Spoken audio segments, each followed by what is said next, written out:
Call the meeting to order. The Diamondhead Planning and Zoning Commission will begin the meeting with a statement of purpose. May our decisions today be made with wisdom, careful deliberation, and the best interest of the city of Diamondhead. May we display patience and kindness in our dealings with each other and all who are in attendance, and may any decisions made today promote the health, safety, and welfare of the citizens of Diamondhead and the enhancement of the city as a whole. Mr. Torberson, lead us in the Pledge of Allegiance. I pledge allegiance to the flag of the United States of America and to the republic for which it stands, one nation, under God, indivisible, with liberty and justice for all.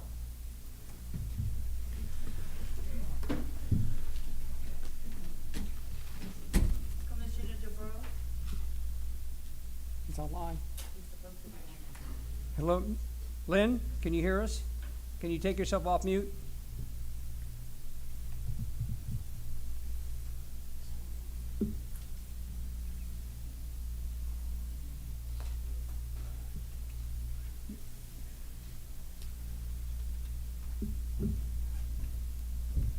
Do you need his phone number? You have it.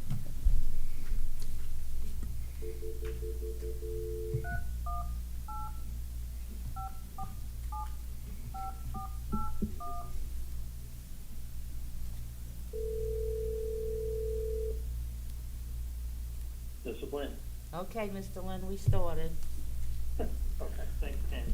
Okay, she's going to ask if you're here, so just wait for her to get back to her seat and she'll say if you ask if you're here, okay? Commissioner DeBreau. That's- Here. Commissioner Flowers. Here. Commissioner Torgerson. Here.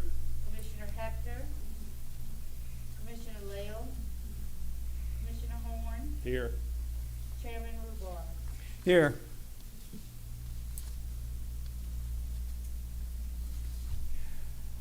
Okay. Are there any changes or amendments to the agenda for this evening from the commissioners or staff? None?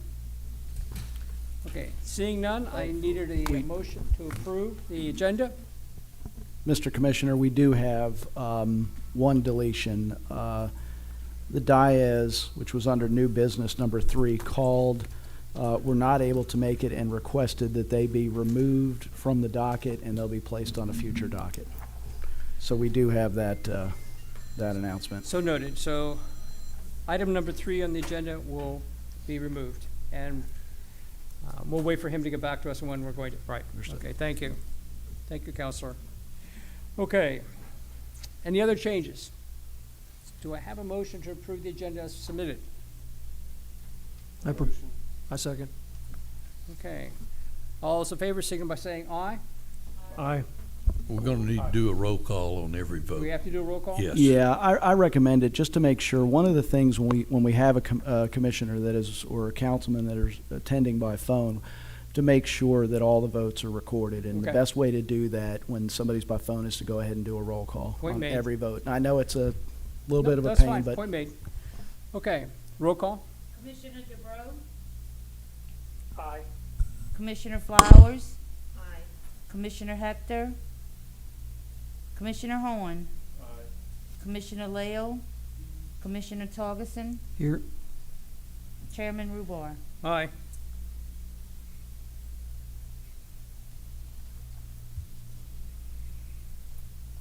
Okay, now we have the approval of minutes from last time as presented in your packets. Are there any changes or discussion on the minutes from June 29th?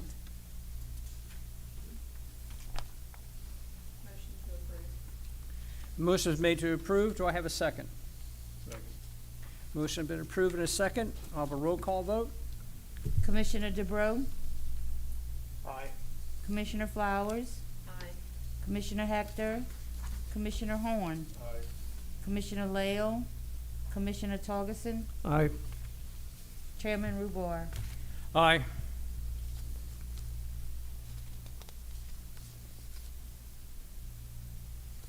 Okay, moving along to new business. I'd like to have a staff report. Note that at the time, I'm going to set the stage for a sketch plan. That's part of the staff report. Fine. Okay, all right, I'm sorry. Okay. Just to give you some background and how the commission and what criteria you should look at of approving a sketch plat. And that is, we're looking at, there's planning and zoning issues, there's fire code issues, and then there's civil engineering kind of issues, drainage, roads, etc. Okay, and then there's a process. Let me first tell you about the process, and that is approving the conceptual plat, sketch plat, means that this is conceptual in nature, and that there's enough information presented by what you have to judge the application on means that it is acceptable to go forward for approval by the city council. Okay, and so this is a recommendation again to approve with conditions or deny, and then it goes to the city council. Now, if the city council approves it, approves the sketch plat, then that tells the developer that in accordance with the sketch plat, he can begin to design construction drawings. Alrighty, and construction drawings would be for everything, whether it's drainage, water and sewer, streets, what have you. And so then the developer knows that if he stays within the boundaries of the sketch plat, then he will then come back and submit construction drawings for review, and then that would be sent out to a consulting engineering firm to review, and ultimately after a review, and also from the planning side too, that we would issue a development permit to actually, go forward and build this infrastructure of this subdivision like this. In other words, it's sort of like give preliminary plat approval. The other part of that process is that when it gets built, infrastructure's in, then there's a final plat stage, and then that goes to the city council for final plat approval. And then there will be another hearing concerning that. So just to let you know, there's a public hearing about the sketch plat. Then they develop construction drawings. It is approved administratively. Say, okay, go build it. Then after it's built, then they come before the city council with final plat approval. Now, that's the process. Does anyone have any questions or comments concerning the process? So how many times does it come before this body? Once. And that's tonight. That's tonight. It would go straight to city council. That's in the subdivision regulations. All righty. Is this the one that's requiring that they do it in CAD? You're talking about the, Yeah, later on, yes, yes. Drawings, particularly the construction drawings, would be in CAD, yes. is that part of the issue that you're discussing now? Oh, no. That's a different issue? Different issue. Okay. Different issue. Okay. How do you judge this to review it? Okay, under the planning and zoning part of it, you have zoning districts and that they have minimum lot sizes. So you have to see, does all the lots comply with either R1 or R2 lot sizes? You look at the building width, the lot width where it butts a public right of way. You look at the building width at the building setback line. Then you look at it in terms of, is it adequate for meeting the setbacks? And particularly if it's a corner lot. You would look at dwelling units per acre. And so in a R2 zoning district, you're allowed up to 7 dwelling units. In R1, you're allowed 4 dwelling units per acre.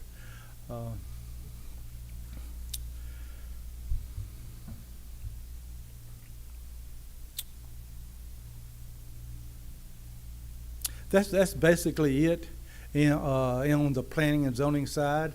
Then, as relates to the fire code, then they're looking at fire hydrants, access, flows, things of that nature. The spacing of the fire hydrants. Okay. Then the sketch plan. Or plat rather, they have to show existing proposed lines. Okay, all righty. Well, this is just proposed. There's been no engineering, so to speak, for water and sewer. Part of the regulations said that in terms of storm water, we got to see how it drains, where it's going to flow, and of a general nature.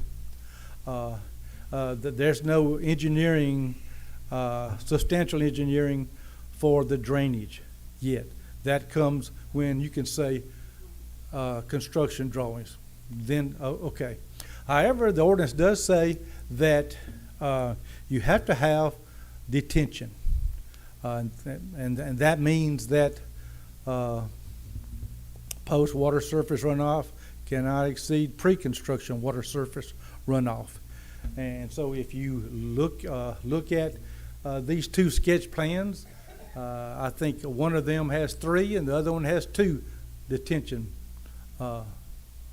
plans. And so in essence, the bulk of the engineering of defining where things will be placed and the drainage, all and the street, there's a certain width of the streets you look at, the right of way. There's deals with the curvature of the streets and the radius.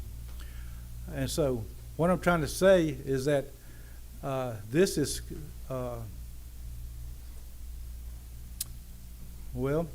conceptual in nature. And where the rubber hits the road is when the city council approves the sketch plat.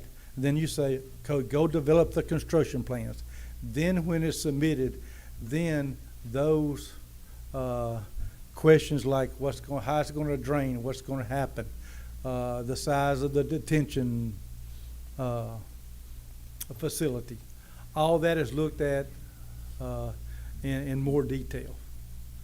And so I wanted to give you that scenario before we actually go into both sketch plats to sort of give you a stage as to the process and then how you look at it. I do want to say we have comments from, of course, planning, then the fire department, then our consulting engineer on all these 2 sketch plats.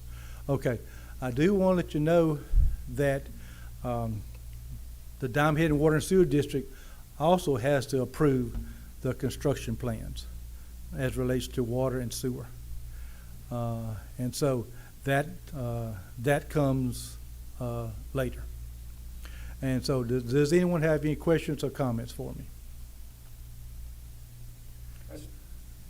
I'm a little confused. Are we talking about trying to institute new regulations? Or are you just discussing the regulations that are going to be placed on these 2 developments?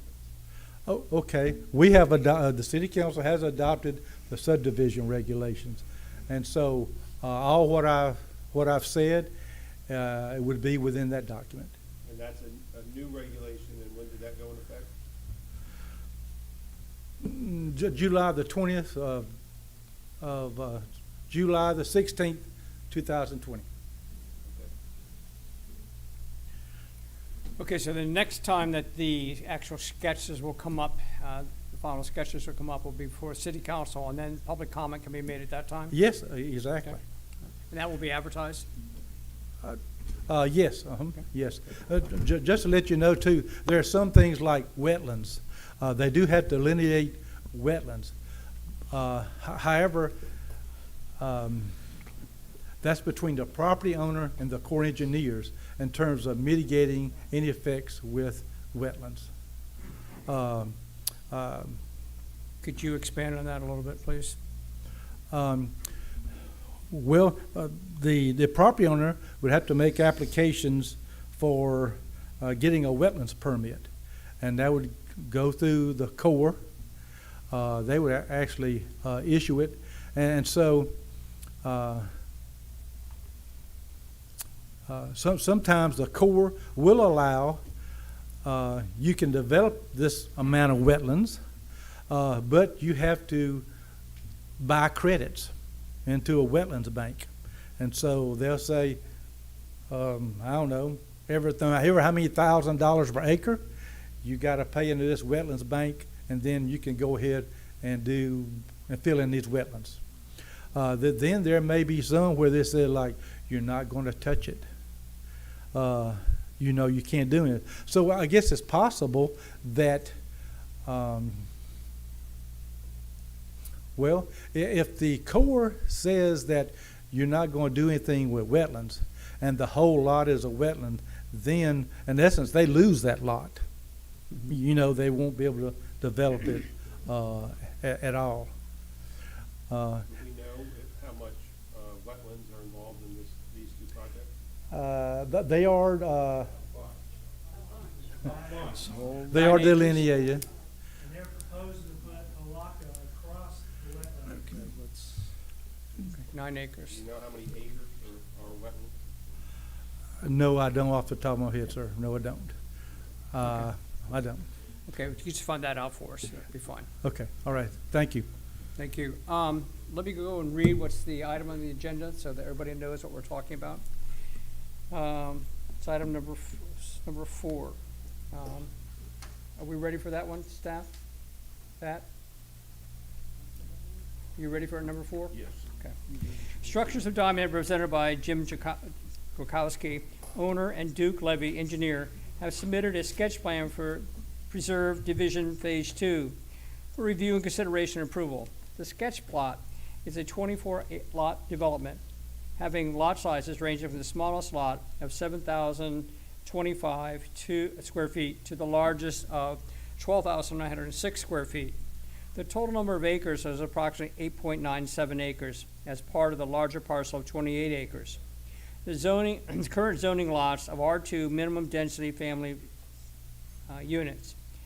The property is generally located on the north side adjacent to the Preserve Subdivision Phase 1.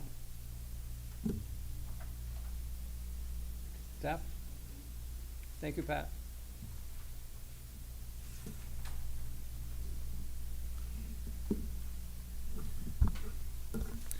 Okay, we reviewed the plan. We also sent it out to an engineering firm to act on our behalf in reviewing this plan. And they have identified several items Is that... your mic on?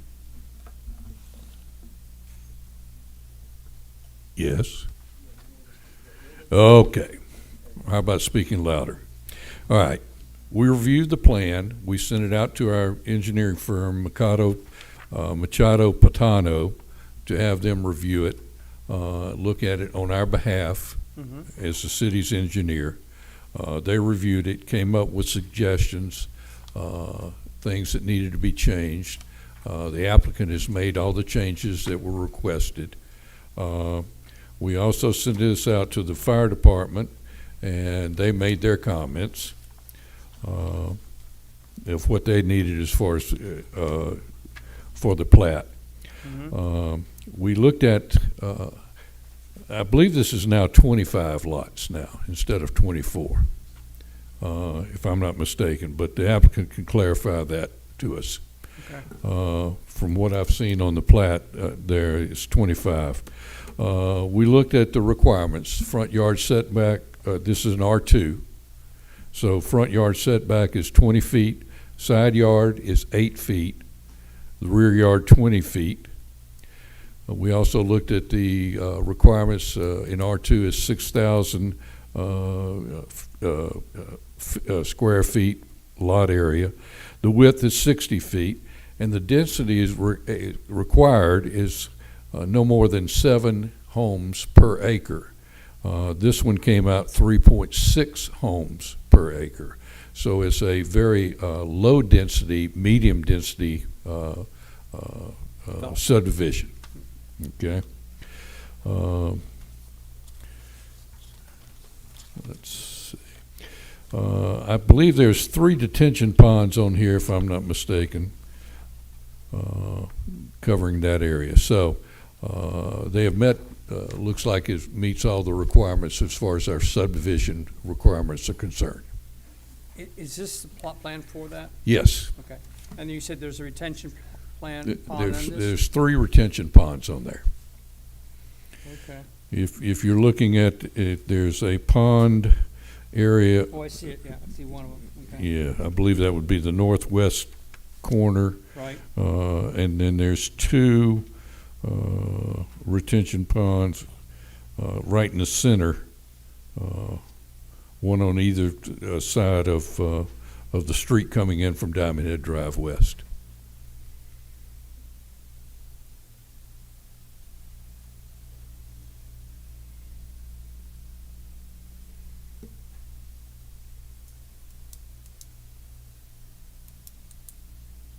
okay. Well, I only see the one, but, Well, I've got it over here. If you allow me to walk over here, I'll show you on the Yeah, that's larger fine, yeah. diagram.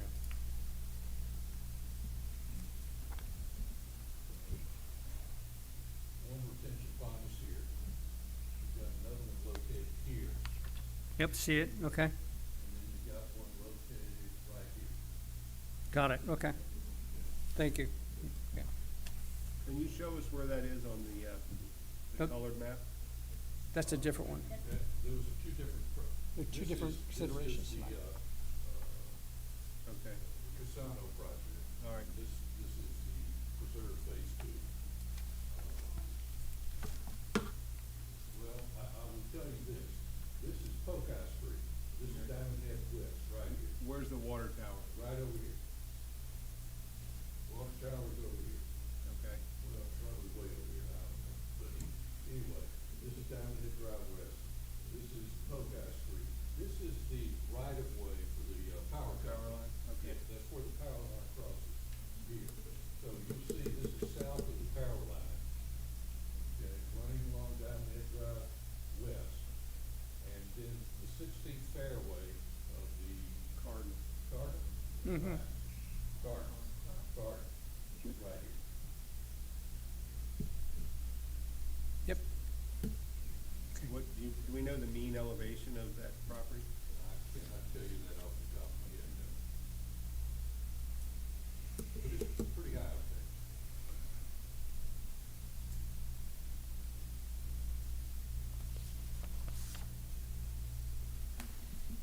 Any other questions?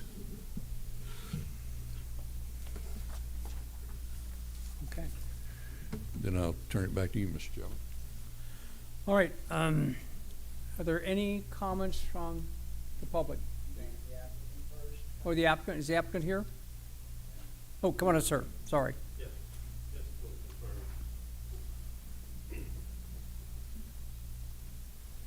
Yeah, greetings. I'm Duke Levy. I'm the engineer on the project. Just want to agree, there are 25 lots and the elevation 65, 70 feet. To answer your Could you question. state your name and where you're from? Yes, sir. I'm Duke Levy, and my address is 4412 Leisure Time Drive here in Okay. Diamondhead. Okay, thank you. Yes, sir. I just wanted to make sure, just clear up the number of lots, 25. Okay. Do you want to speak to the development or any comments you have for the Well, general public? it's just a 25 lot. I believe Pat did a great job explaining what's going on there. That's just 25 lots. Light density, as was mentioned. It's going to be a nice little community. And we're going to be tying in. It's going to be the extension of phase 1 preserve, and we're going to tie in the street, turn it back north to tie into Diamondhead Drive West. Okay, So it's going to give another entrance exit instead of going through High Point. good. So that's Okay. going to be a good addition. Will it tie into the road that runs, splits High Point and the existing patio homes that you're building? Yes, it's going to tie into where Phase 1, Bowview, was put in. Okay, Bowview is right across from the townhouses. Yeah. So at the end of that road that runs between Bowview and Yes, sir. townhomes, It's going to be extended. so there'll be an entrance there, will there be, and you said there'll be another, entrance or exit onto Diamondhead Drive? Yes, sir, it's going to tie in right there at the end of where the dead-end street, where High Point dead ends. It's going to continue on westward, loop back around north, and tie into, with this Phase 2. Phase 2 will allow us to tie in to Diamondhead Drive West. So your tie-in from this one to Diamondhead Drive West is going to be right there at the water tower that's that existing road, or will there be another road? No, sir, it's going to be,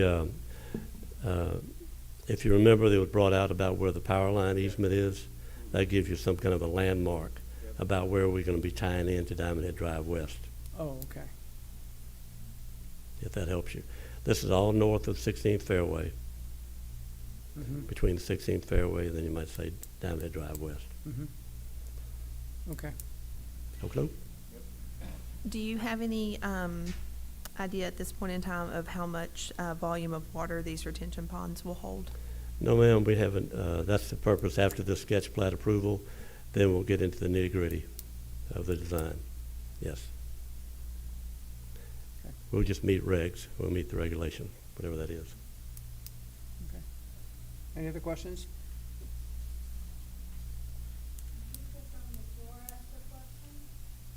Well, if you've signed in, did you sign in? Okay.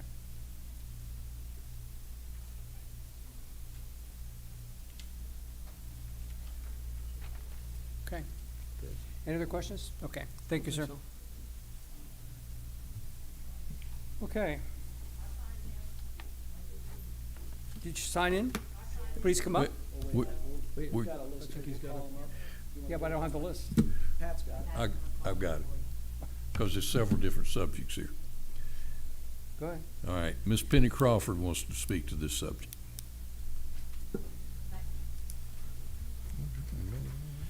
I'm Penny Crawford, 7922 Apaki Place here in Diamond Head. Again, I'm dismayed. Flooding, drainage, we don't have any problems with that here in Diamond Head. And here we're looking at, oh, it's just 25 nice little homes. It'll be good. It'll be fine. It'll be a nice little area. And what are we doing here? Look at all the drainage issues that are involved in this one drawing for 25 homes. Wetlands off to one side. 3 ponds are required to retain the water that you just asked about. 3 ponds, folks. Do you see the size of one of them? It's huge. And are these going to look like our lovely little retention ponds here at Dollar General? Is that what we're going to have? And who's going to maintain that? Oh, wait a minute, that might be the city. Okay, some more stuff for us to do. But you just got to look at this and think twice about doing this. I don't think we need anything this intense. It may be only 3.6 per acre or whatever it is, but I just think this is wrong. I think this is going in the wrong direction for us, and I think you are our watchdogs, so you need to be watching out for us. Thank you. Thank you. That's all? All right, that's all for the speakers for this particular item on the agenda. I had my name on that list. Okay. Did you wish to speak on this? Not this one. Okay. Yeah, the rest of the speakers, To say. the rest of the speakers are for item 5. Okay. Okay. Was there anybody else that wanted to speak to item 4? Mr. Chairman, would you allow her to? We'll allow you to come in and sign. Thank you. Just sign in right there for you, if you would, please. Thank you.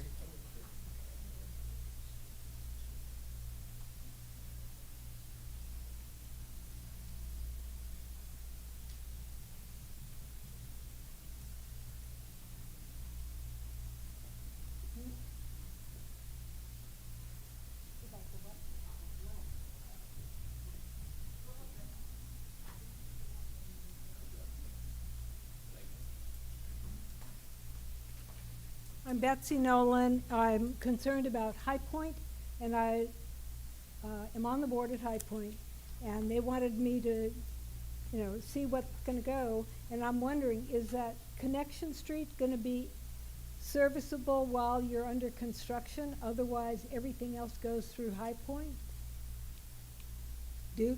Yes, until the construction is completed, you'll have to go through the High Point. You'll have to come up to the microphone and you'll have to stand back and let him address, okay? Stand back a few feet and let him address, okay? To address that question, yes, until the construction of the road is completed, to tie into Diamondhead Drive West, the traffic will have to, construction will have to go through High Point. So it'll be an increase in traffic for a period of time during the first For a phase. period of time, that's correct. Will that be before you start building the houses? You'll do the road first, Yes. so that when you start bringing in the big trucks, you won't have to bring them all through High Point. That's correct. That's correct. Okay, so she answered your question? Okay, thank you, sir. Wait, just Yes, to sir. clarify, you're going to use the entrance to High Point to help build the road. That's But correct. you are not going to use the entrance from High Point once you start building the houses. Well, they're going to be tied together. There's going to be two egresses and ingresses into the development. But no doubt, speaking for myself, I believe that the Diamondhead Drive West entrance is going to be used mostly rather than go through, but they'll have two ways to do it. In other words, Bowview Phase 1 is already on that street, Mhm. you see. So does I would think High Point Bowview, own that? Does High Point own that road? it's a city road. It's a city road dedicated to the city, Okay. so it's just like any other road. Okay. Correct. It's not a private road in a private No. community. No, it's a city road. All right. Okay, thank you. Yes, Mr. Jones? I would like to share just one thought, and that is the Preserve Phase 1, a development permit has been issued to construct that subdivision. And that was just recently, last Okay. week, I believe. Okay, thank you. Thank you for that. And, Mr. Jones, how long did it take to get that first phase approved? From beginning of the applicant to final approval?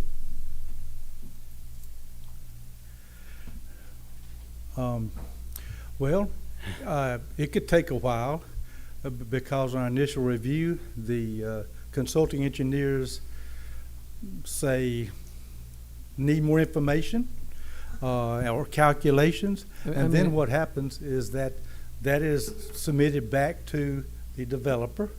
Then they respond, and that sometimes that may take a little while to respond. And then we have another review. And so it could be 4 months just during that review.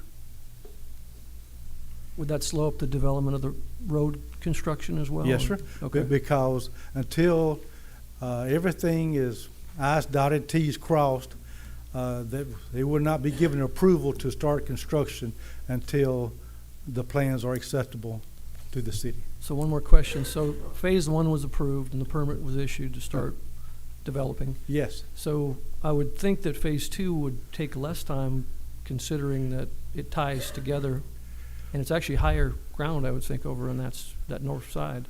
Well, that's possible, but you never know. Okay. Yeah. I'm just Thank you. curious. Thank you. Okay. Well, staff recommendations now?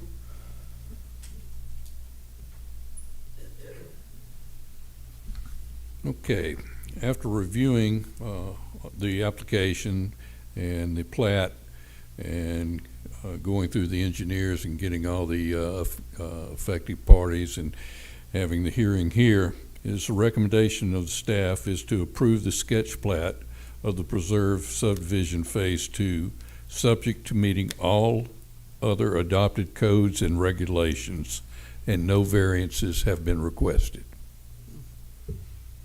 Any questions for me? So every lot there's not any variances requested? Not at this time, no. Okay, I mean, and they're all large enough to fit in Yes, to our code and everything? yes. So all we're Yes. gonna look at is approving the sketch plot plan Plat. tonight? Or Sketch recommending plat. to approve it, we're not. That's correct. there's We're nothing recommending final this, and that's a good question there, and something that needs to be reiterated here, is that this board is a recommending board Right, and does not make any final decision. It's up to the city council to make the final approval, right, thank you. or to approve it all. This is just a recommending. The city council will be meeting next Tuesday, a week from today, at 6 p.m. to consider this. Thanks. I have a question. Yes, sir. One of the things that we seem to have to give variances on quite often are corner lot fences. Is there a way that we can set a usable ordinance for these new developments so that that is not such an issue? You have asked a question that's very near and dear to my heart right now. Because we have a lot of variances on this. So this is something that I personally am looking at to try to come up with a recommendation to this board and then have it passed by the city council of something, a workable solution that will allow people to have fences on corner lots without always having to request a variance. So, in the subdivision itself, no, but within the ordinance itself, I want to accomplish that, yes. So that is something that's being looked at, but maybe not for these two. Well, okay, we're not, there are two, so whatever applies to R2, okay? And it's the fence ordinance. So we would change it in the fence ordinance itself that would apply citywide. Okay. That would clear up a lot of our time. Well, and I think it would make our residents happy also. Okay, thank you. Thank you, Mr. Rich. Okay, we've heard the staff report and the public comments. I would like to entertain a motion that, to accept the staff report as presented. I propose we accept it. A second. Second, it's been moved and second. I'd like to hear the comments from the commissioners. I'd like to make a comment. The way we're looking at it, this is a preliminary plot plan. I mean, there's a long ways from it being actually finalized and approved. And there's nothing out of the code that they've asked for, so that's, in our good conscience, I think we have to vote for this recommendation. What about protecting the people of Diamondhead and our property values? That- Those houses they built on 16, Sir, the that, ones they built by the water tower, really, you really looked at them, they're on top of each other.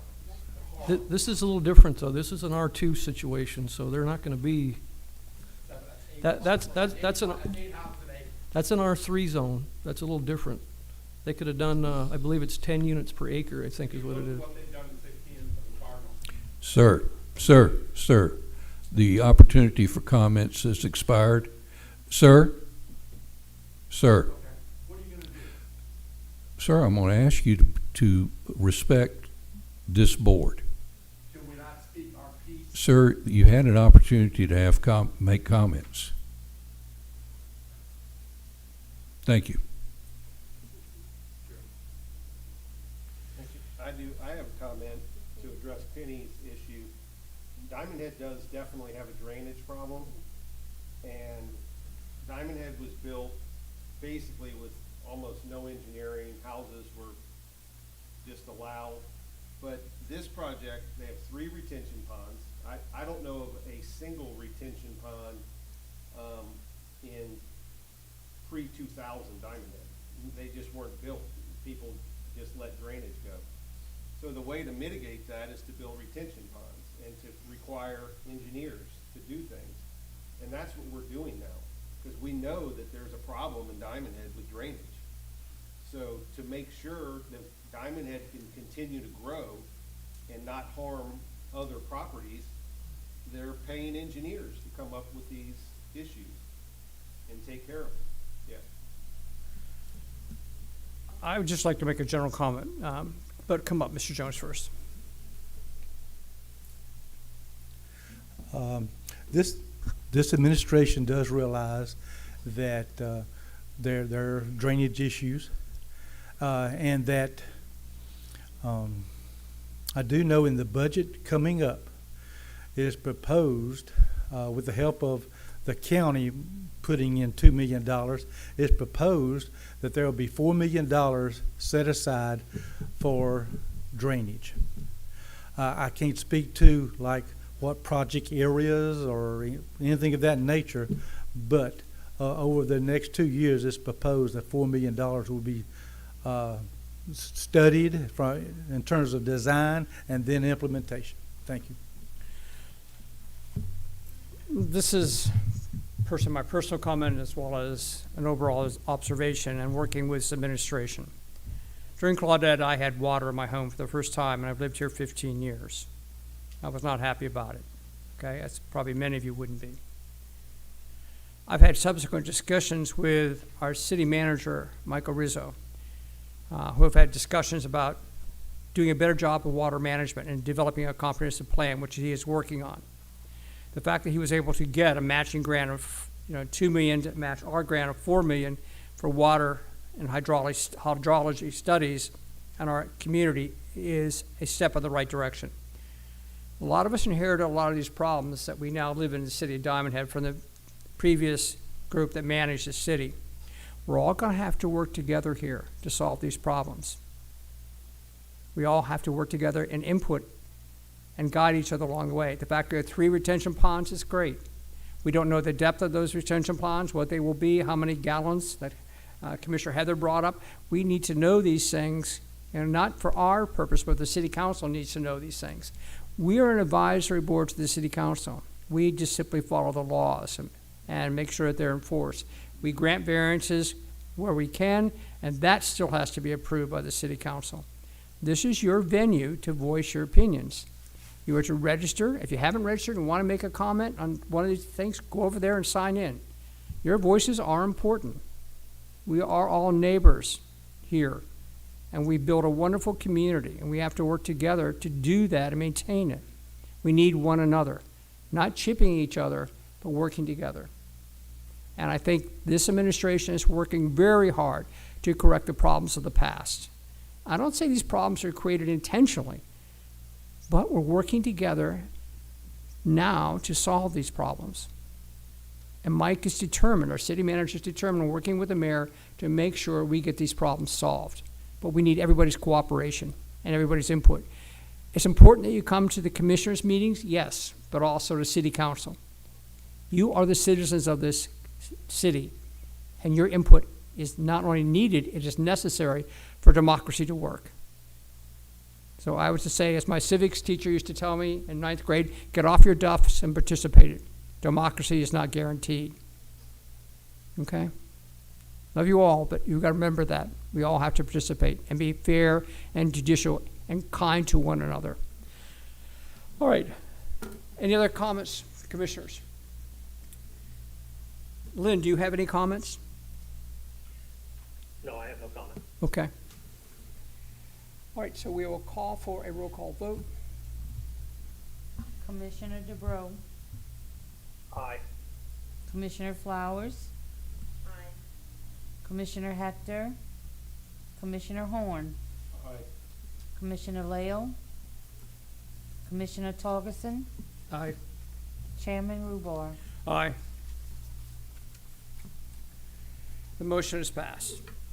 And commissioners, because I know we do have a bunch of residents that don't regularly attend our meeting, I just want to remind everybody once again that this commission makes the recommendation. The final approval for sketch plat is at the city council meeting next Tuesday at 6 o'clock.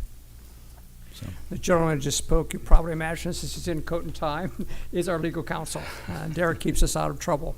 I try to keep you out of trouble. Sometimes it's a big effort, I understand. Sometimes you all do not listen. Excuse me?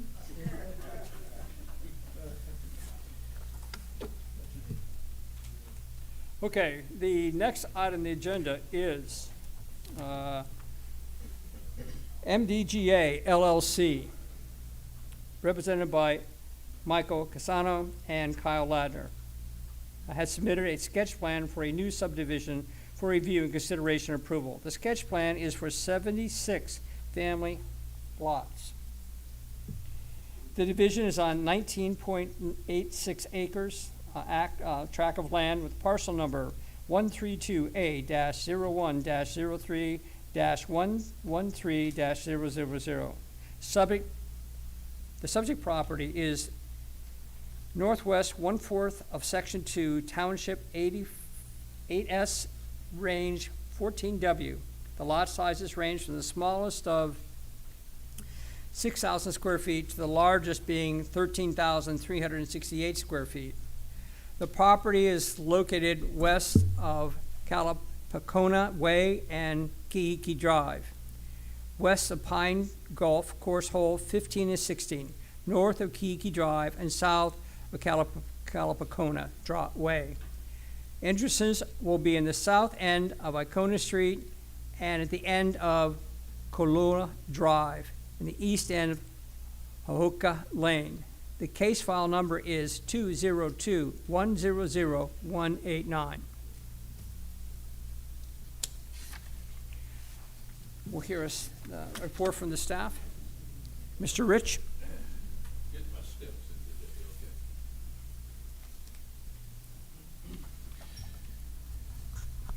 okay. All right, similar to the last one, we again sent this out to an engineering firm on our behalf, to work on our behalf. This was Digital Engineering, and again, they've made some requests here.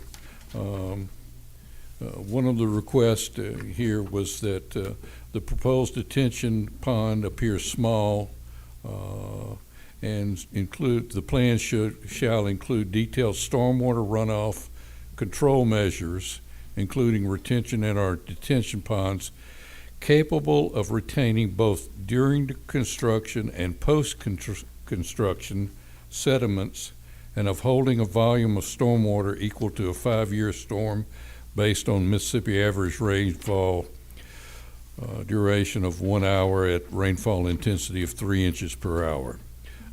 So that's one of the things that must be addressed in here.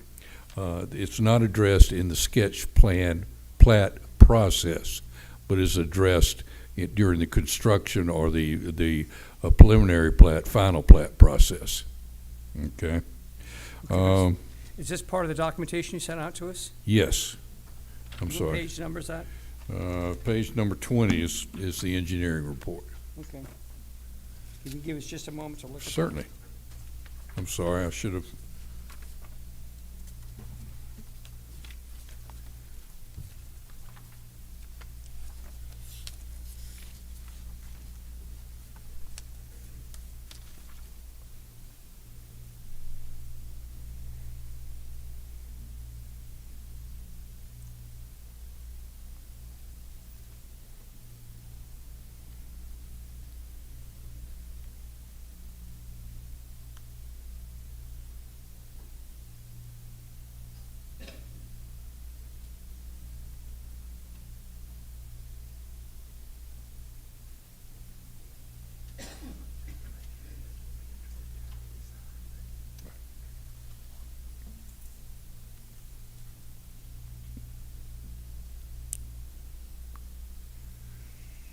May I proceed?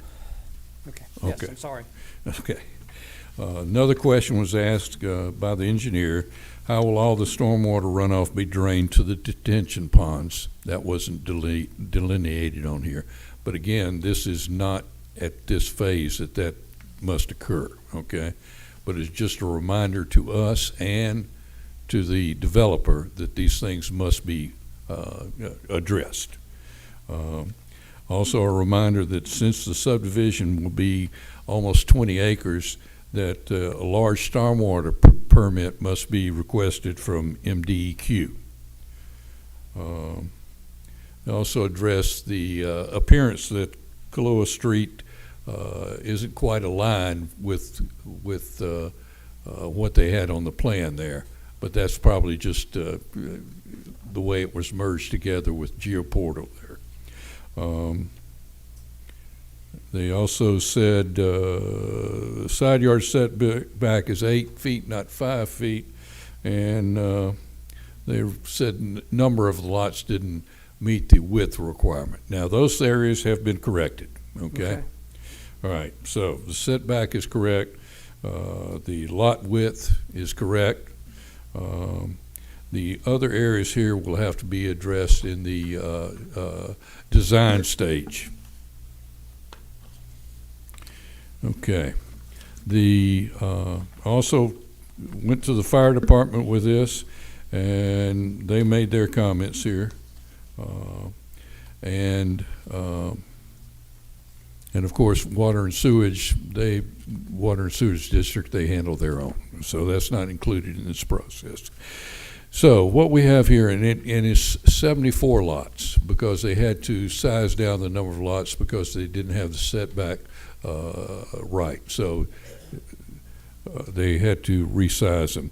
They've got 40 lots that are in R1 single family, and 34 lots that are in R2.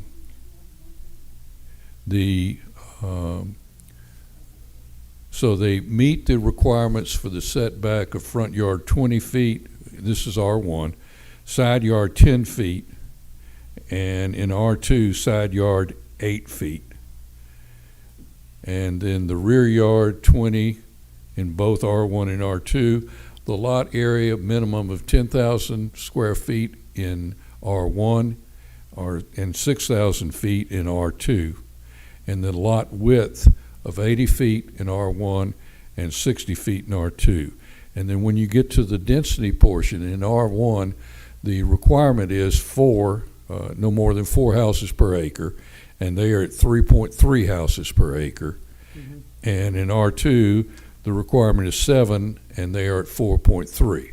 So as you can tell, again, this is a low density, medium density development. Okay. I believe that's everything I've got here. Now, I do have, there is a comment from a letter sent from one of the residents here, but at comment time, I will read that into the record. Okay. Any questions? Oh, over on the map, you'll see phase 1 is the bluish area, and phase 2 is a purplish area. But we're looking at the plat for both of them now. Okay? So both phases are being considered tonight? That's correct. Thank you. How does the R1, R2 break out? Is that phase 1 and phase 2? It kind of along those lines. Okay, let me go to the map. Go ahead.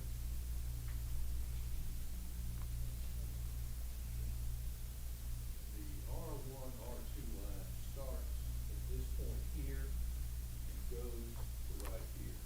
So you've got all the purple area that is in R2, and this portion right here is in R2.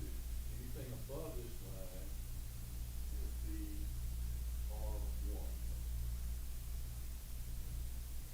Okay. So you've got Kahlua right here, Kahlua, I'm sorry. Mm-hmm. I've got that right here. So this coming along there would be, this would be all R2. All the purple would be R2. And then coming from Iona Street to the, all of this would be R1.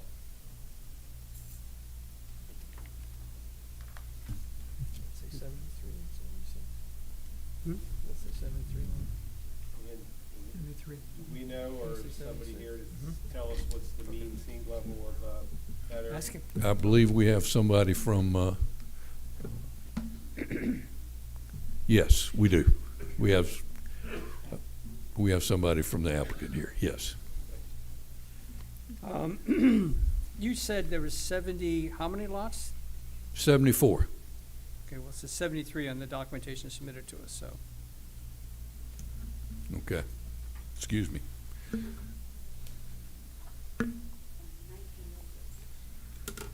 Okay. Okay. Any other questions for Mr. Rich? No. At this time? No. Thank you. Okay. Okay. So we'd now like to hear from the developer. And please state your name and your address, please. And you're the engineer? Yes. Could you provide a little bit of background of your engineering qualifications as well? The engineer in my office is Terry Moran. I'm here to represent everybody. Understood, but what's your name? My name is Bobby Heinrich, with Heinrich and Associates, 1806 23rd Avenue in Gulfport. And you- Terry Moran and I are partners in this. And you're an engineer? I'm a engineering technician. Engineering technician? Yes. Okay. Fine, that's fine. Yeah, I mean, Okay. I'm here to Mhm. Go answer ahead. any questions that you may have. I'd just like to talk about the project a little bit. There are 73 lots. We found one other lot that didn't quite make the width. The actual setback width of the lot has to be at the setback, so So that's, you're at 73 or 74? we're at 73 lots. Yes, sir. The question about the elevation, it ranges from elevation 36 to 20.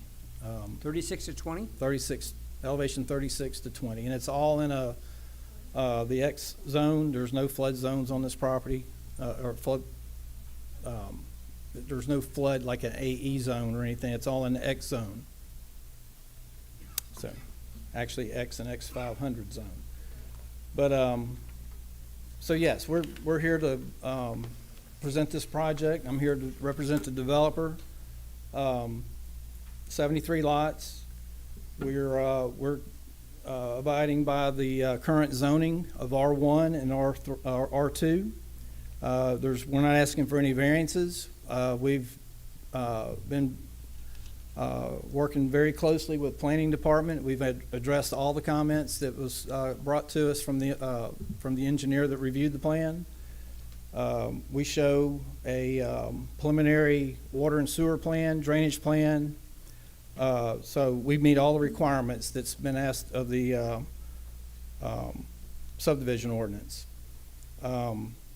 As it's been mentioned here a couple of times, there's a lot of boxes to check to do a development. And so this is really the first box to check to get to the next point for us to do the engineering and get everything right with DEQ, not only just Diamondhead, but the state DEQ has to approve these plans as well for stormwater.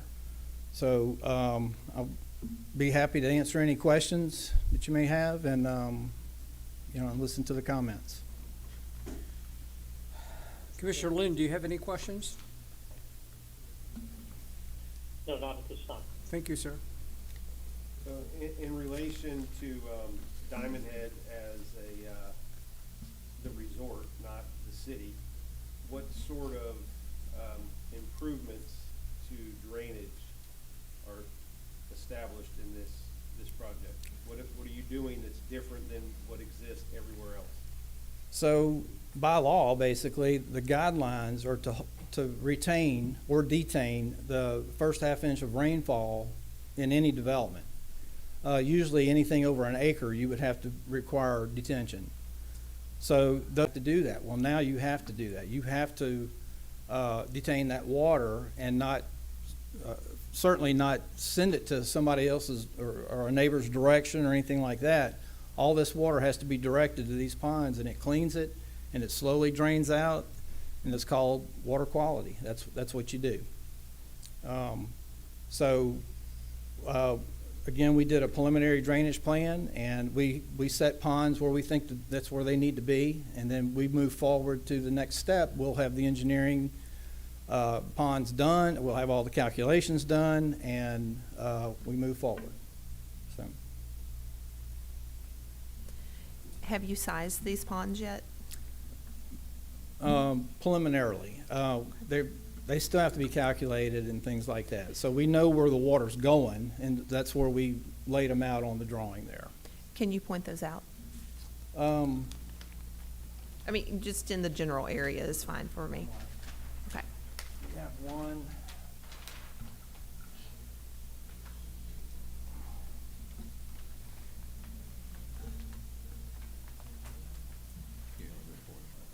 Yeah.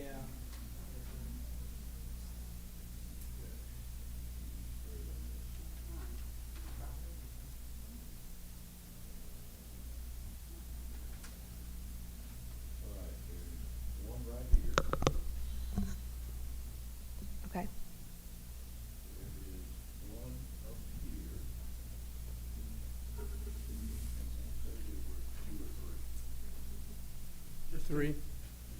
Two on this one. Just two?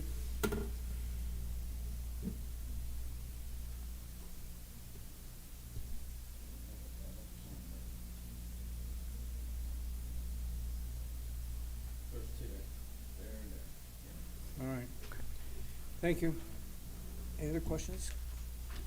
Commissioner Flowers? There's, actually, there's an existing lake that, I think it's Moke runs around. It may not be called Moke there. What's the name of the road coming up from your house? Calcone. And it Calpacona. becomes Moke? Yeah. Mm-hmm. So are you designing, your drainage to flow into that No, existing? we'll have to detain our water before it hits that. We can't impede on anything like that. It all has to be cleaned before it enters into a tributary or a pond or a lake or anything like that. It's not, just because that's there doesn't mean we can drain straight into it. It has to be water quality. We have to, those detention ponds are designed so that they clean the water before it gets into a ditch or a pond or something like that. That's what they're for. And again, these will be sized. I mean, if we have to add 2 more ponds, that's what we're going to do.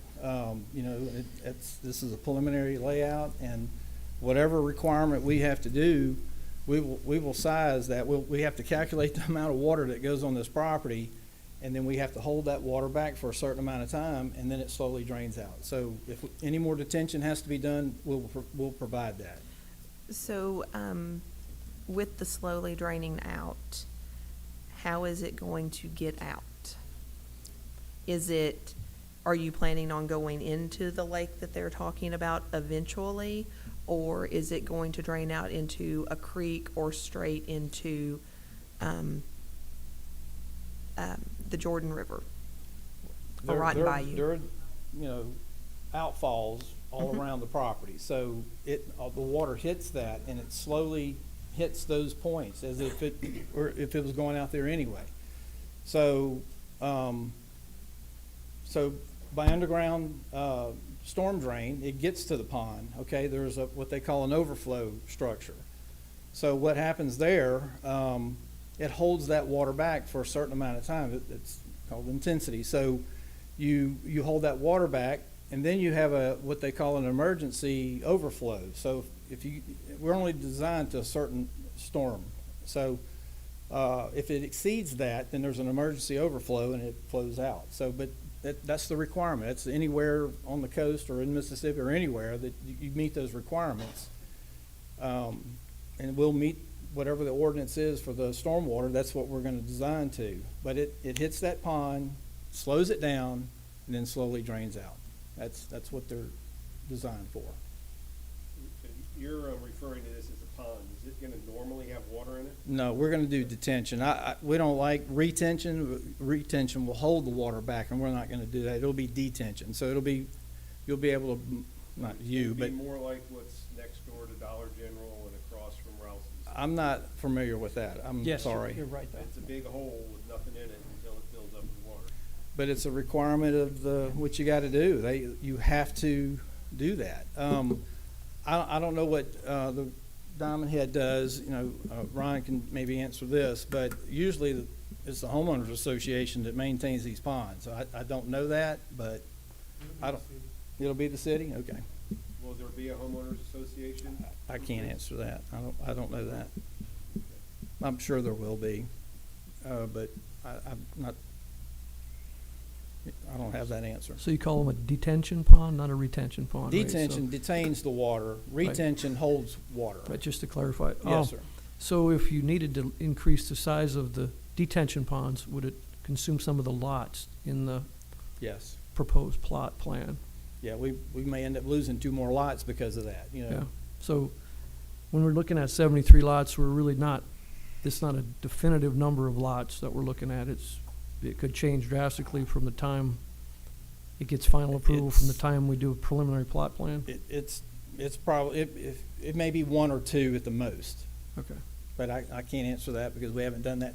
We haven't gone that far to do that. I understand. I that just step. wanted to clarify for the Yes, sir. folks in the room. It could be less than 73, yes, sir. Okay. And I'm curious as to why the 2 retention ponds are in the area that's shaded green and there's nothing in the area that's shaded pink. Is that just, you haven't looked at that yet? Have not looked at Okay. that. Yes, ma'am. And then we should imagine it to do with elevation, because the pink area is the higher point of it, except for the I think- fall off to the I left. think the blue is the higher, isn't it? I'm sorry. Isn't the blue the higher? Blue's the higher area. Yeah. Blue's a higher elevator, yeah. So that's 30-some feet, and it's 20-some feet down in the, I know that's not what we're here to look at, but Yeah. just to mean, clarify it- the room of what, The contours I've seen, yes, sir, they're higher in the middle of the blue there, but it all falls away from Yeah. the middle of the property there. So I know you're the engineer, so, but I know that we're way early on getting something that's a definitive. yeah, and again, we're drainage gonna plan. go by all the guidelines that the city has and with MDEQ. We can't go against anything that they say for Yeah. that. So we'll abide by every one of those rules.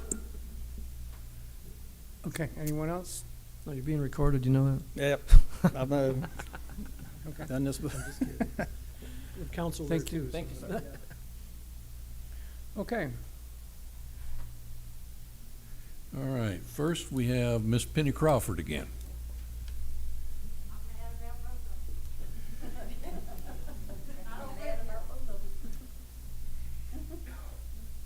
Y'all have all my information. I'm thrilled tonight to see that we do have a lot of citizens who are also concerned about the problems. And one of the biggest things I see here is the wetlands designation on this property. Even if I didn't know where it was and what it was adjacent to and what it actually looks like in person, I would still be afraid of the quantity of wetlands designation here. And the idea that it can be mitigated, and y'all have not clarified that for me, and nobody has made me understand what that means. But when I count the lots that are more than half or close to half or more wetlands designation here, there's 26 of them. I want one of those lots, don't y'all? I want to live on the lot that's the low property. I want to live on the lot where they have to fill it with a mountain of red dirt and cut all my trees down. Or I want to live in an elevated house where I have to have an elevator to get into it to get above the wetlands. I think that this is a problem in this piece of property. I don't know if any of y'all have walked this piece of land or have driven there. It is a beautiful wooded wetland piece of land that drains into a lake that then drains on into Rotten Bayou. It filters its own water. It doesn't need any detention ponds to filter its own water. It takes care of itself. And now we're going to ask 2 detention ponds to take care of the runoff created by concrete slabs for 2,000 square foot houses, driveways, and streets. Okay, they don't want to absorb anything, as I've noticed. So I think you need to really think about this. We really need to ask the right questions, and we need to object to these wrong things. 26 lots are wetlands? Thank you.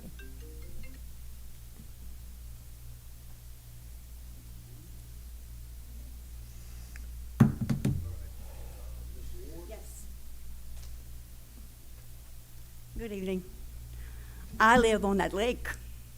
I live on the detention pond. ma'am, could you please state your name and your address, I'm please? Evelyn Ward. I live at 646 Huco Court.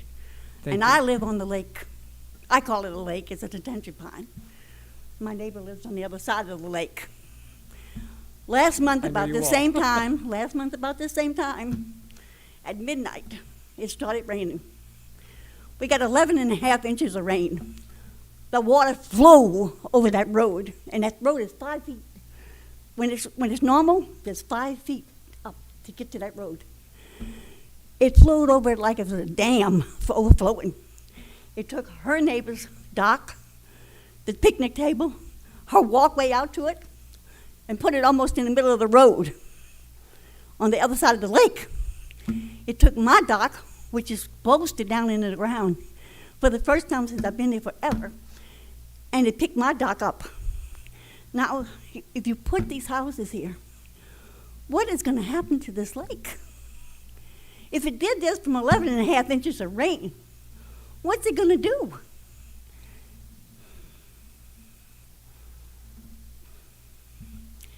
So I don't know. I live next to a swampy area. It's beautiful. She's right. The lady's right. It's gorgeous.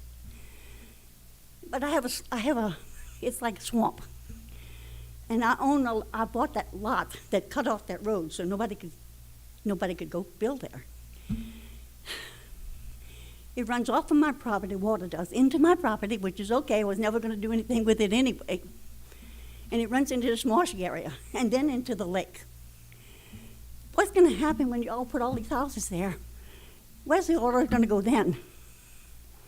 And how much deeper can they get? And I don't know what happened to the houses on the other side of that road, because they're down. Now, there you go. So, I mean, what happens? I know we need people up here, but I'm not so sure that's just the greatest place to build. Or maybe not that many. Maybe if they cut down on how many they were going to put in there. Maybe that would make a difference. And that's all I have to say. I think all of you all know about that road being flooded. Well, you should have been at my house at 2 o'clock in the morning watching this happen. Thank you. Ms. O'Brien.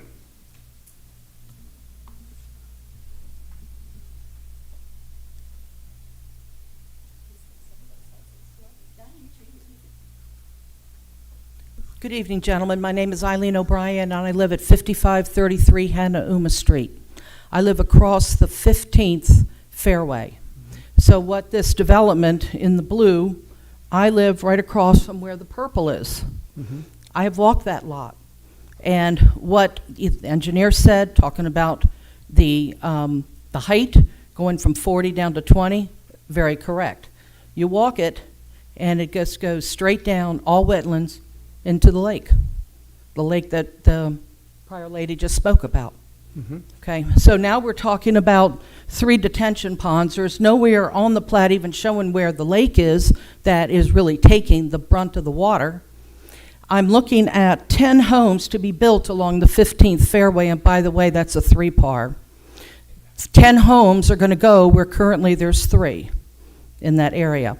There is also a stream that is cutting across the 15th that takes all of the water up on Hanauma Court, Hanauma Place, and another 3 blocks. Mm-hmm. When I look at that plot, the stream is shown going across the golf course because, yes, it is truly there, but then it goes through lot number 19 and 20, which is 6,300 square feet.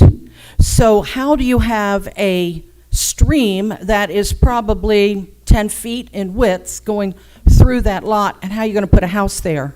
I think the intention is that stream's going to get cut off.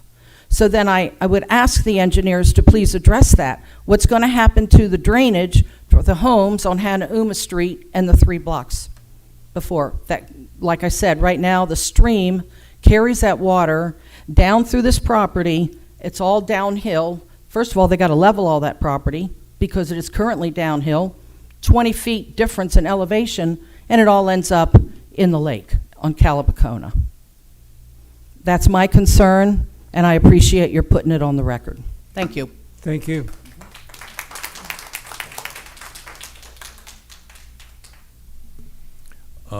Devin Goodwin.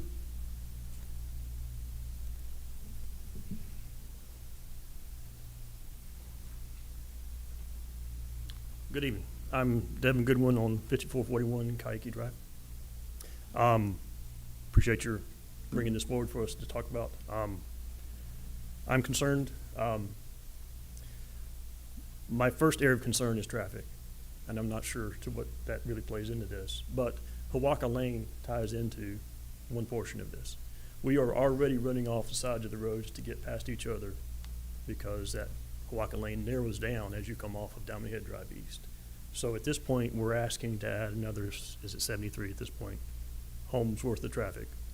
And I would argue that it's more than just 73 homes worth of traffic, because the folks on the other side of that neighborhood are going to find that as the easy access point to come down to the business district. And so you probably have another 50 to 100 homes on the other side of that that will want to use that.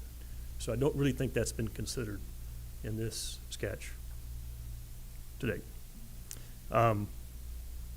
As far as environmental impacts, I echo what my neighbors have said about concern about the runoff of water, building on wetlands and all of that running down into the lake, and then possibly impacting the bridge that it flows under on the other end. I don't think that's been considered. My family is happy to see across the street where this woodlands abuts a lot of deer, a lot of raccoon, a lot of wildlife. We'd lose that.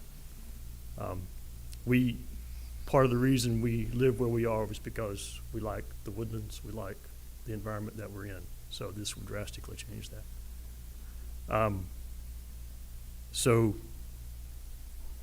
on behalf of my family, my youngest daughter would rather you put a Chick-fil-A in the business district. My wife would rather have an Olive Garden. My oldest daughter wants an art center. I just want it to be peace, quiet, calm, and look at the deer when I need to. I would submit to you that I don't think the sketch is ready. I don't think that's really where we need homes. Because what I've heard today is the number of houses isn't quite settled. The number of reservoirs is not settled. We haven't considered the traffic through Hoaka Lane, and I would argue that we probably would not want to go through Hoaka Lane, because I think we'd probably want to tie into a main boulevard instead of going through a neighborhood. Pardon? 30 seconds, thanks. So appreciate your time, and I hope you do not recommend. Thank you.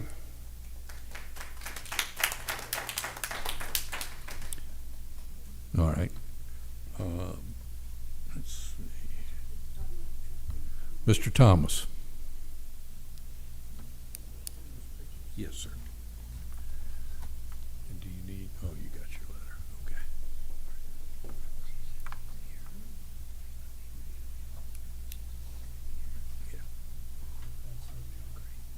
Yeah. John D. Thomas, 5430 Khaki Drive, owner of lots 20, 21, 22, 23, 24, 25, and 26. And I have a comment on those retention ponds, if I could show you on the map. One retention pond that he was talking about is right here. I've been here for 29 years. I know every inch of this property. I know the elevation. This retention pond is probably 30 feet. My property's right here. My property's right here. It goes from 30 feet down to 20.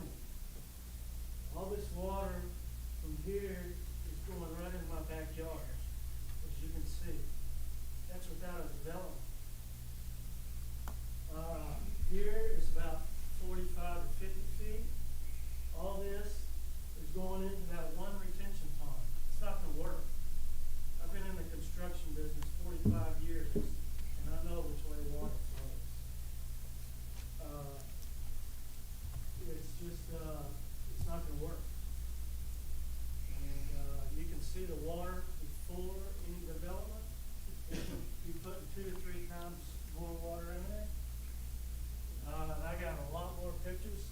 I've been there 29 years. I've been documenting the water the whole time. And those wetlands are very important. And they're federally protected.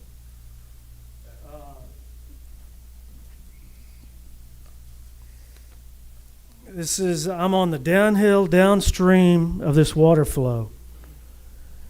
I'm going to be impacted directly and indirectly. I'm proposing to build a house on lot 26. On lot 26. That's right where they want to bring Hoaka into this development, across the wetlands. The impact is going to be unbelievable on my property. I'm direct shot of all this water coming off of this hill. I want to know, who am I supposed to call when all this water ends up in my yard.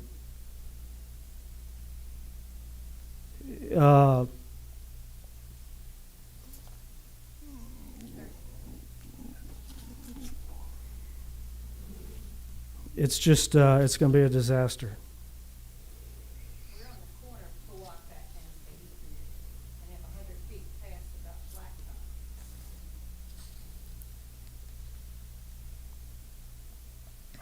So I hope you all do your homework and give this a lot of consideration. I appreciate your time. Thank you, sir.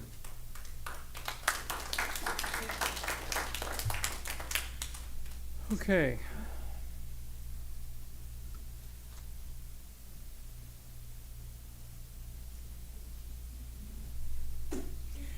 We'll have the staff recommendation now.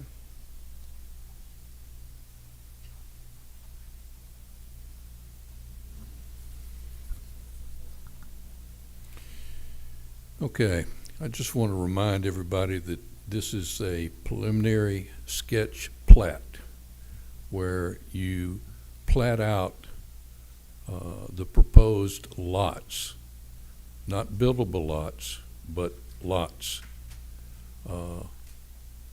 And then work from there.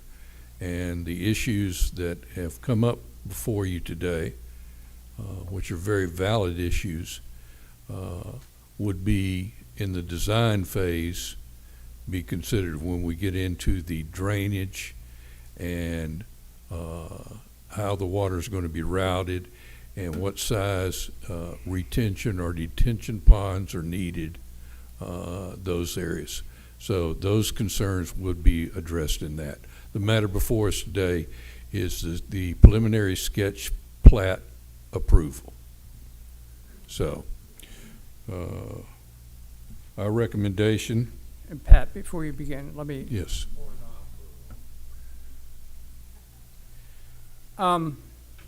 Sometimes staff talks over the head of us common people, okay? Okay. As commissioners, we have to abide by the ordinances, and that's what the committee, or what the staff is recommending to us is to approve this plot plan, okay? This is a very preliminary procedure, okay? We have to follow the rules, the law, okay? The laws are known as ordinances. Listen to me through all this. Just don't shake your head. Listen to what I'm saying, okay? Listen carefully. We don't make the laws in this city. The city council does. Our jurisdiction ends at the end of this dais.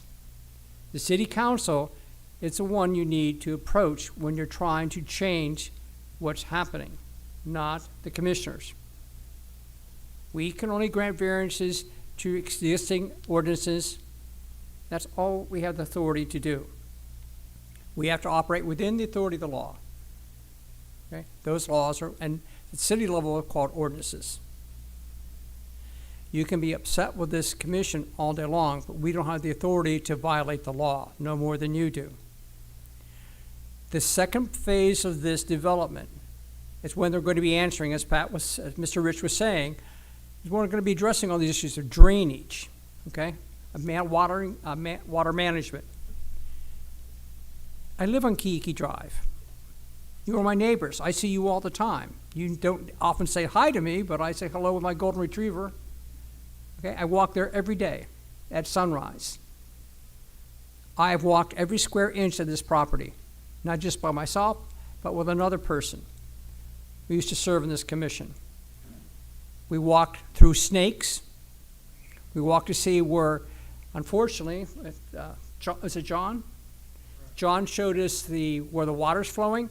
The water's flowing right over where it's been silted up because of the runoff from the clear cut on this property. That should not have happened, but it's made his runoff even worse.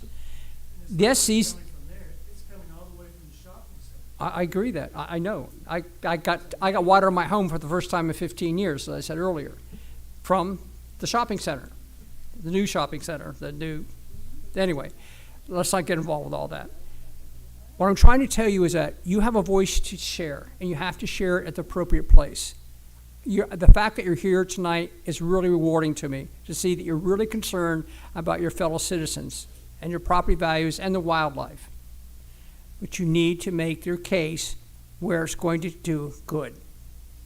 The city council needs to hear from you. They represent you. We represent you as much as we possibly can, but you are the authority. We are not. Everybody serves at your behest. That's what democracy is about. You need to address these concerns as they come up. The building department will work very hard to make sure that everything is done to the best of their ability. But remember, a lot of these regulations as far as runoff, what DA has developed, were developed 20 and 35 years ago. They did not take into consideration global warming. And if you don't think we have global warming, go down and look at the Jordan River right now. This is not a political statement. This is science and reality. We're experiencing it. Every one of us here. The studies that were conducted by the DEA, I know because I spent 20 years in ExxonMobil, I studied these regulations as we developed oil fields. Trees and shrubs and bushes and undergrowth absorb water and stop runoff. Grass does not. Okay? We have to be responsible citizens and work with our city government. Our city manager, Mike Rizzo, is working very hard to try to address these issues. He's addressed them, has talked to me about them. He's aware of them. You need to work with him. Talk to him. He's a very smart man. The city council members I have dealt with, Chuck, I can't think of Chuck's last name right now. Clark. Yeah, Austin's his son. He's trying to do the same thing. You have to help them do their jobs. Speak to them logically and carefully and with the same respect you want to be spoken to. We have to solve these issues. I'm for the development of this project, but just like you, I want to see it developed wisely. Okay? Mr. Jones and Mr. Rich want to see the same things. So does Bo. They want to see it developed correctly. That's our responsibility to this city. That means you got to pull up your pants and get there. Talk to the city council. Get them to listen to you. They will listen. If you don't, then don't sit there and shake your heads. They will try to do the very best they can for you. I think this can be developed well, but we all have to work together to get it done.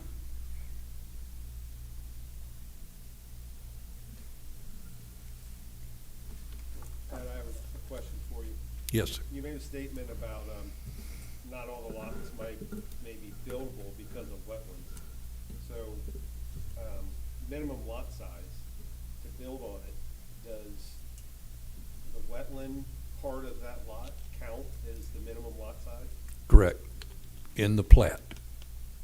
And wetlands are federal, we brought up a point, federal wetlands are managed by the federal government. Well, no. Inland wetlands are managed by DEA, if I understand the law correctly. DEQ, excuse me, I'm sorry. I get all the initials get me a little compromised at times. So, hey, that's what we have to work with, okay? And we are citizens of this community. We can put our foot down and say, listen to us, okay? And, to address that issue, so there's an extra permitting requirement that's going to be placed on this subdivision that's typically not with respect to those wetlands. So ultimately, the DEQ will make a decision with respect to those, and how they're mitigated, whether or not building can take place on certain lots, and the engineer's going to have to follow that. Mr. Horn, the point you made earlier, is exactly right. The majority of the development in this city took place without regulations in place.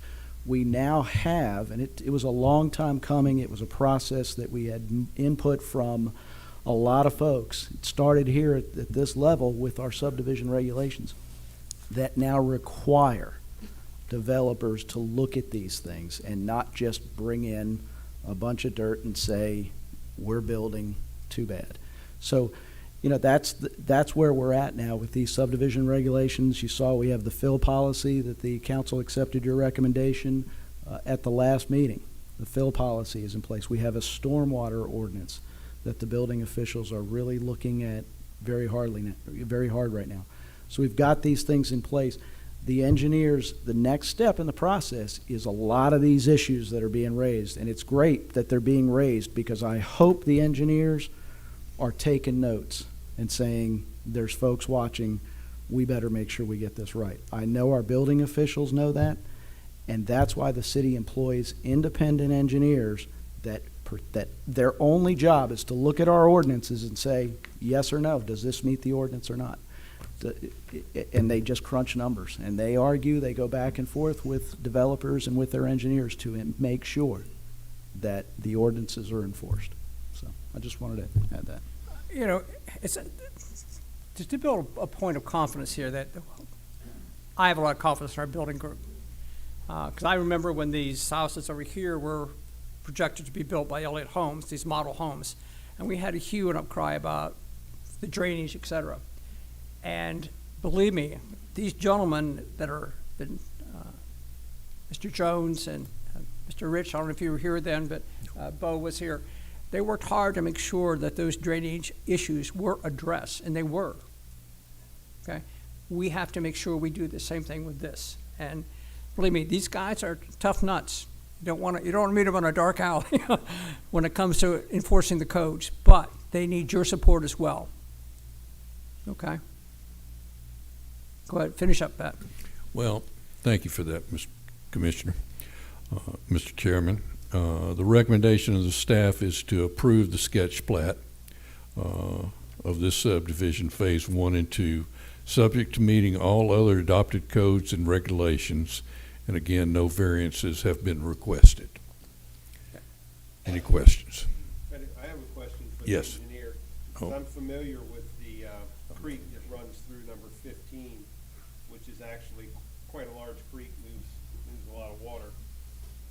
Does your plot have that accounted for, and are there actually lots that's flowing through? So there was some discussion about wetlands. Okay, so my client has purchased this property. They did a survey and they've done a wetland delineation. So the next step with that would be a wetland permit, as you mentioned. And so part of that permit is to take this plan, submit the application to the Corps of Engineers. They review it. They come back and say, we don't want you to fill that wetland. So guess what? We don't fill that wetland.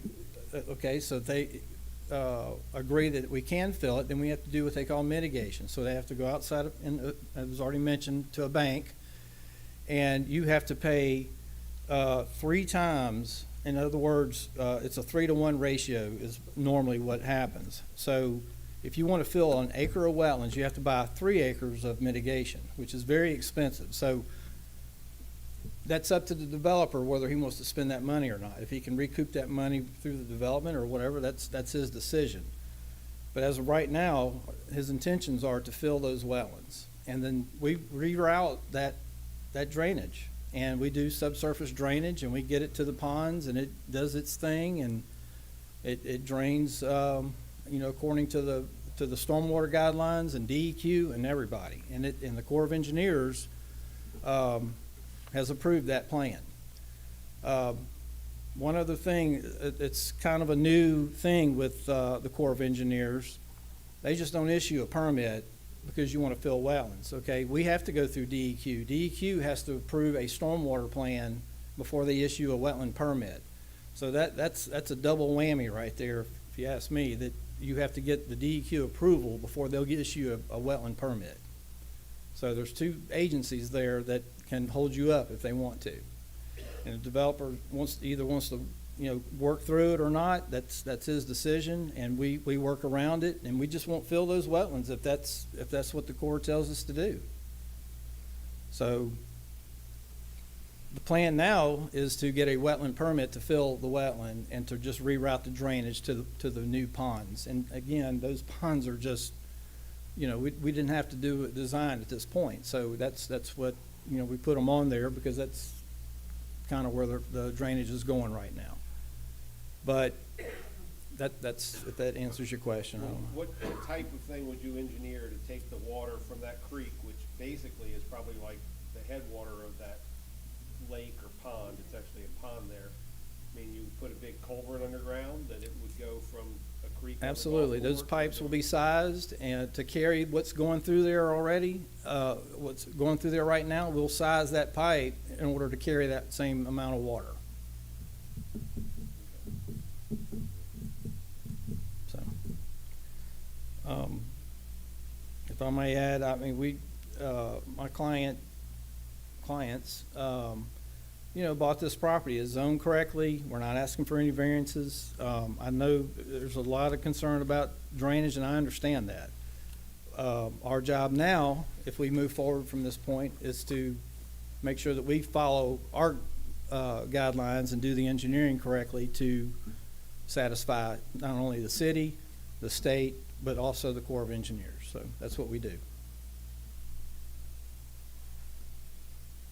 Commissioners? Okay. Do I have a motion to accept the staff's recommendation?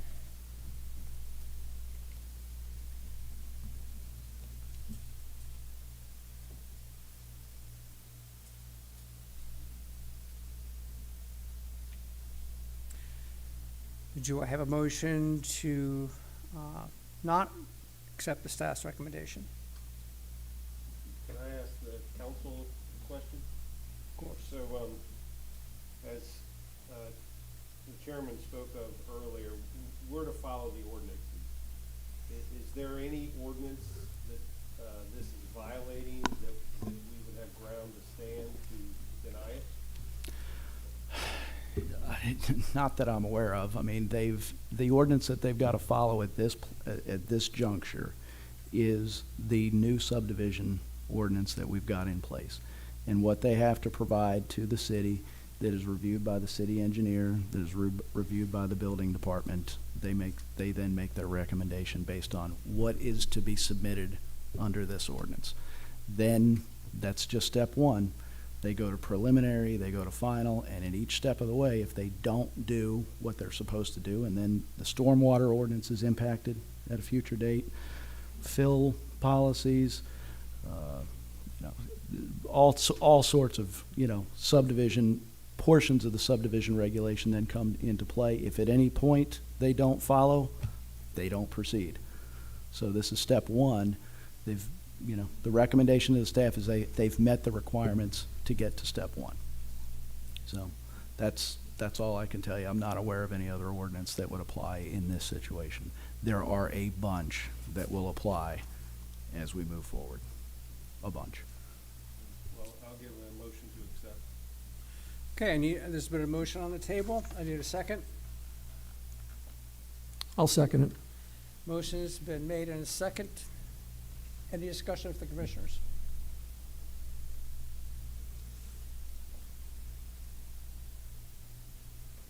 It basically, and we're, just like our chairman said, they're in 100% in legal capacity to ask for this, and same with legal counsel. And it's not maybe, I understand that we do have a lot of drainage issues, and I'm not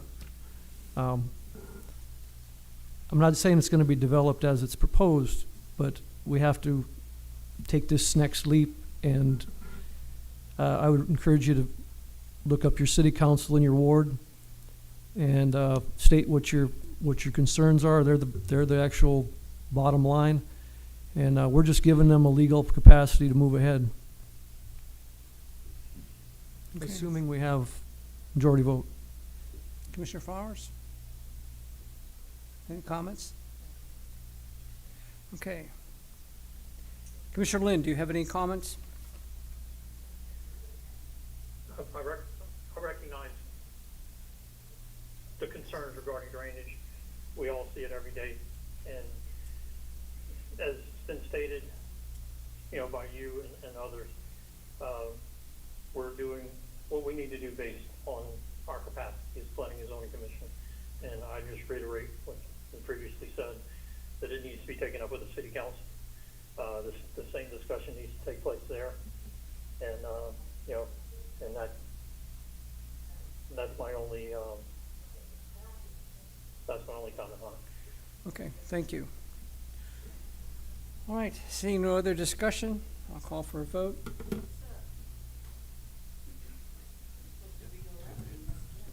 Commissioner DeBro, Aye. Commissioner Flowers, Commissioner Hector, Commissioner Horn, Commissioner Leo, Commissioner Torgerson, Aye. Chairman Rubar. Aye.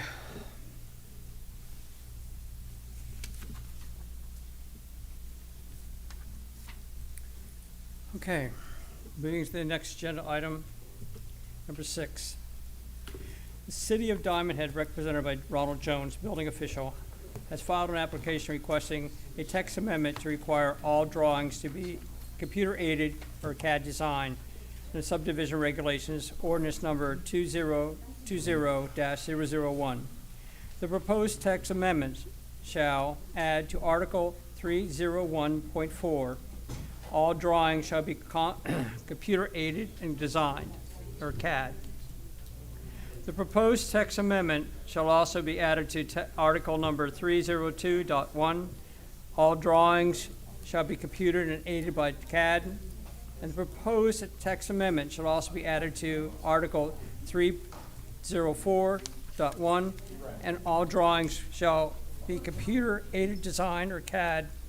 And Article 3.0.1B, and also added to the amendment after the plans and specifications shall be prepared in accordance with the good engineering practices of the City of Diamondhead's design standards.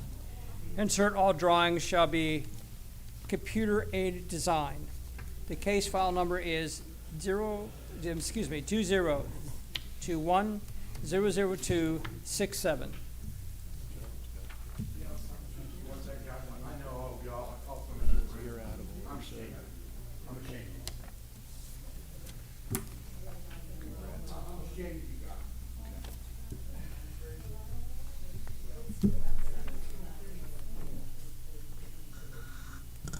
We're adults.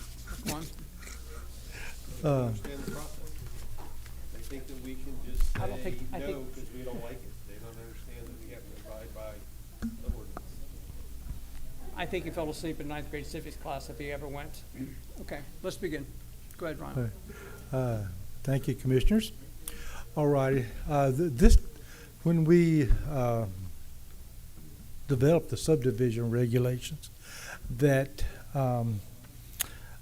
we failed to add in there about computer-aided design drawings. And so this will be another tool in our box to be a little bit more effective in terms of the drawings that we are submitted. And so this is the whole purpose of that, where that, whether it's AutoCAD, where we can do, have a better capability. And so this is just to give us another tool in the box to have more and better drawn plans. Thank you. And the staff recommendation is to approve the text amendment.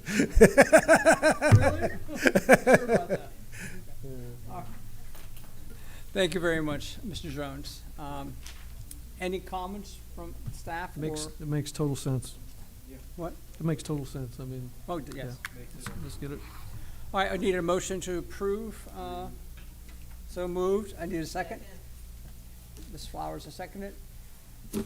Okay, Lynn, do you have any comments on it?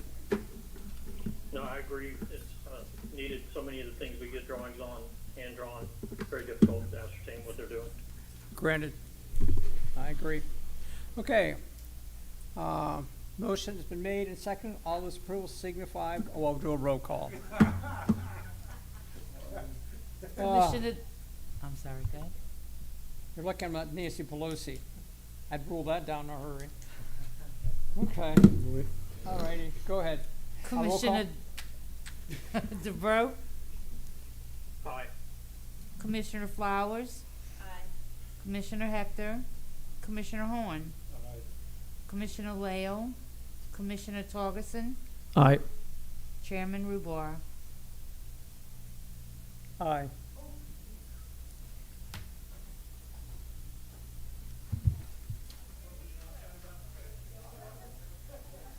Sorry if I'm a little distracted. My sister was having surgery today, so she's doing fine. Thank God. Yes, my brother-in-law has just had 3 strokes. Her husband, who was my childhood idol, so he was drafted by the Los Angeles Rams and refused to go because he wanted to raise a family. Wow. He's my hero. He's my hero now.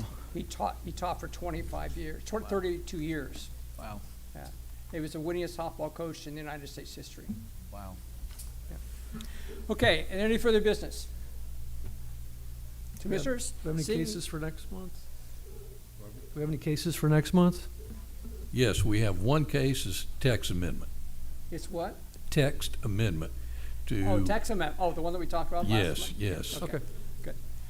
Short and sweet. Seeing no further business? And Oh, one other yes, question, Counsel? where's John tonight? Unfortunately, he and his wife both have COVID. Oh, no. Yes. Oh, the security. Yeah, John I, has On it. the night when we need it, they're never here. yeah, I got a little worried as one of the I was talking residents about started working to in his yard approach because today. he was giving both of us death stares the talking whole about time, and I working in thought his we were yard going to today. have an altercation. We Unless it do was need to somebody make else doing his sure work. that in the future we follow up with just make sure the sheriff's office knows, give them a week or so advance notice, hey, reminder, because sometimes, things happen. John's got COVID and couldn't be here, but maybe they can get somebody else here. So just so that we have someone here, just in case, it'd make me feel a little bit safer. I do not know, Ms. Crawford. What is that? What is this? What is that? And that was found on one of the seats, and I don't know who it belongs to. Somebody walked off and left it. Okay, thank you. As long as it's not like something dangerous, we're fine. Can I say one thing? Of course. Really fast. You see what I wear here to every meeting? You see what he wears to every meeting? And you're speaking of someone who both of them have COVID. It's gonna make me upset. The numbers are getting terrible here in Hancock County and in the state of Mississippi. I would love it if this commission would require that you all wear masks and preferably everybody in the room. You see where I have to sit? Because I can't bring it home to my husband, it would kill him. So please, please try and stand up for all of us. Thank you. Thank you for your comments. Okay, Counselor, do you have any other comments? The bag isn't ticking, I hope, is it? What? The bag isn't ticking, I hope. Yeah, I'm kind of worried about that. No, so. Okay. We'll see. I don't have anything in Okay. addition. I know y'all did some tough work tonight, and I appreciate y'all. Well, we thank the staff for being here. You guys understand the burden is going to really be on you for this water mitigation, and John brought up a very good point. I've been there during those runoffs in his property, and that's not an exaggeration. He showed us the photos of it. This is a huge issue, and a lot of my neighbors did not come tonight who had the same concern because they're already getting water in their backyards like they've never had it before. So we all know the process, but they have to understand the process is with city council, not here. Okay. Well, and I think you did a good job of, it's difficult because we see this week in, week out, and we remind ourselves of the standards. I think the general public, and we try to remind them as often as possible, these are the standards, these are the things we have to follow. So that's all we can do. Because most of the time when we have an issue, it's folks that have never been to a planning and zoning meeting. And they, Most of them who watch online get it, okay, because they listen. And I encourage folks, I love public comments. I love seeing that sheet full of comments. Because the comments, while they may think that we didn't listen to them and we did whatever we did, the comments they're down, they're recorded, they're listening, they know. And when we get to that stage, they know people are watching. That's a great thing about this town. People are watching. Well, and that is important, and I think city council is attuned to that. I know Chuck is, and the difference Nancy is, the people that I talk to, I know Mike is, and this is going to be a big issue for city council. I think they're going to look at this and say, we really need to pay attention here, and I know they will. Motion to adjourn. Meeting adjourned. Sorry, didn't mean to hold you up from your, It's okay. from dinner or whatever. Thank you, commissioners, for your patience. Aye. Thank you.